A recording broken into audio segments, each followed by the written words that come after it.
Today, we're going to dive into a really fascinating study that peels back the curtain on the invisible forces at play in our workplaces.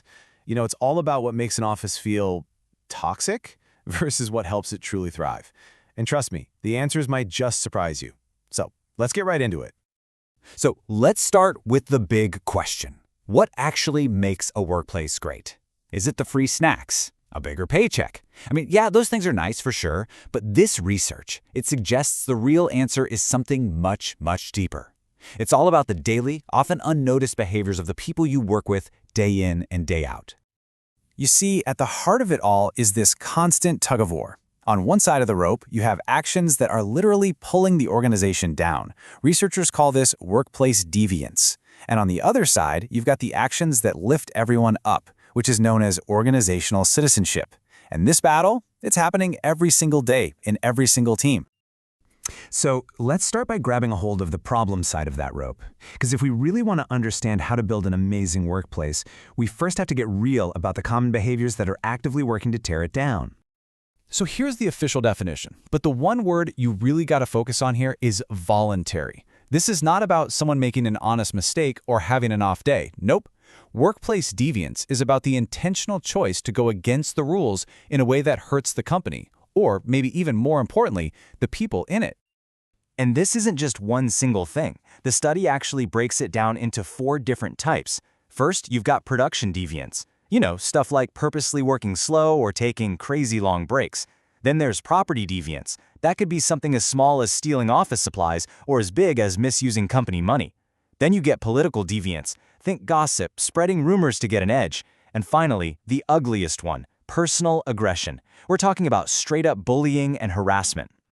Now, you might be thinking, okay, that stuff is awful, but it's rare, right? It's just for the really bad apples. Well, hold on. The research points to a pretty shocking figure. Some studies suggest that as many as 70% of employees have done some form of these behaviors.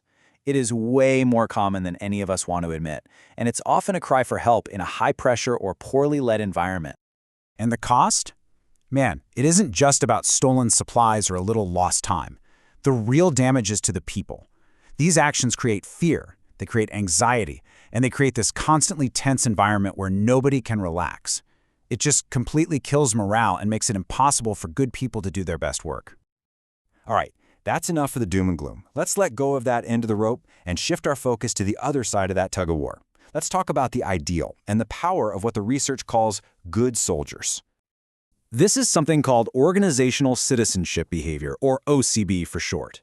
Now, the absolutely crucial thing to get here is that these are actions that are not in your job description.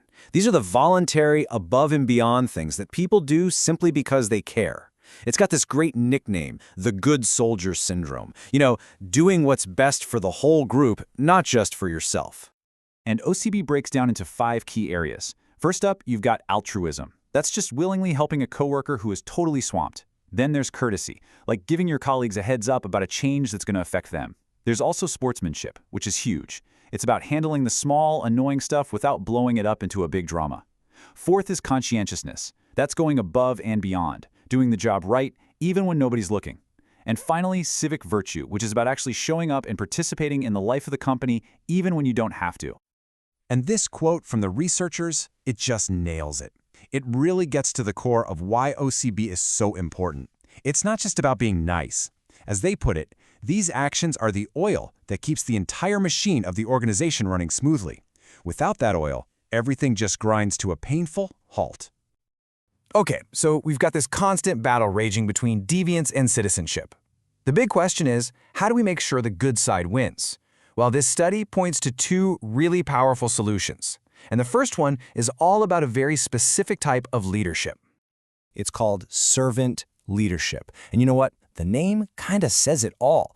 Instead of that old school, top-down, I'm the boss approach, a servant leader's main goal is to serve their team. They put the needs of their people first because they believe that if their people thrive, the whole organization will thrive.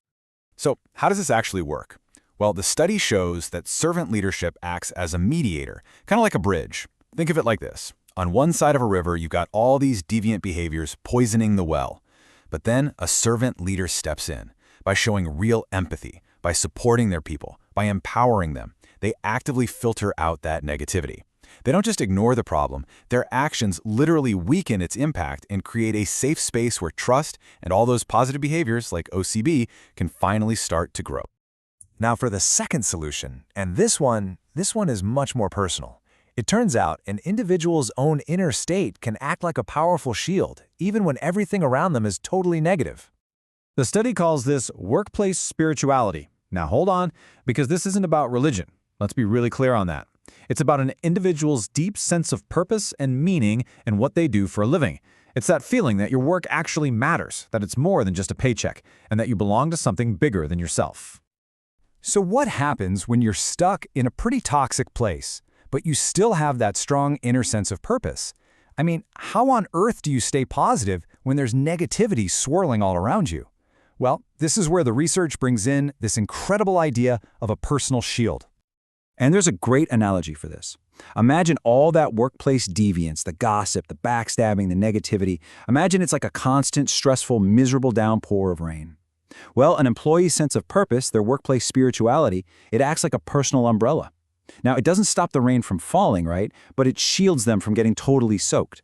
It buffers the harm, and that lets them protect their own well-being so they can keep on doing good work even when others around them are not. So we've looked at the problem, we've looked at the ideal state, and we've looked at the solutions. What does all this mean for you in your job right now? Well, it really just boils down to this. It's your workplace, and it's your move. So let's boil it all down. What are the big takeaways? First, remember that every single office is that tug of war between helpful and harmful. Second, servant leadership isn't some fluffy soft skill. It's a strategic weapon you can use to fight toxicity. Third, your own personal sense of purpose can literally be a shield against a bad environment. And finally, and this is so important, culture isn't just top-down or bottom-up. It's both. It's shaped by the systems our leaders create and by the mindsets that each of us brings to work every single day. And all of this leaves us with one final, really powerful question to think about. When you look at your own office, at your team, your leaders, and maybe even look at yourself in the mirror, you have to ask, is this a place built on service to others, or is it a place driven by self-interest? The answer to that one question might just explain everything.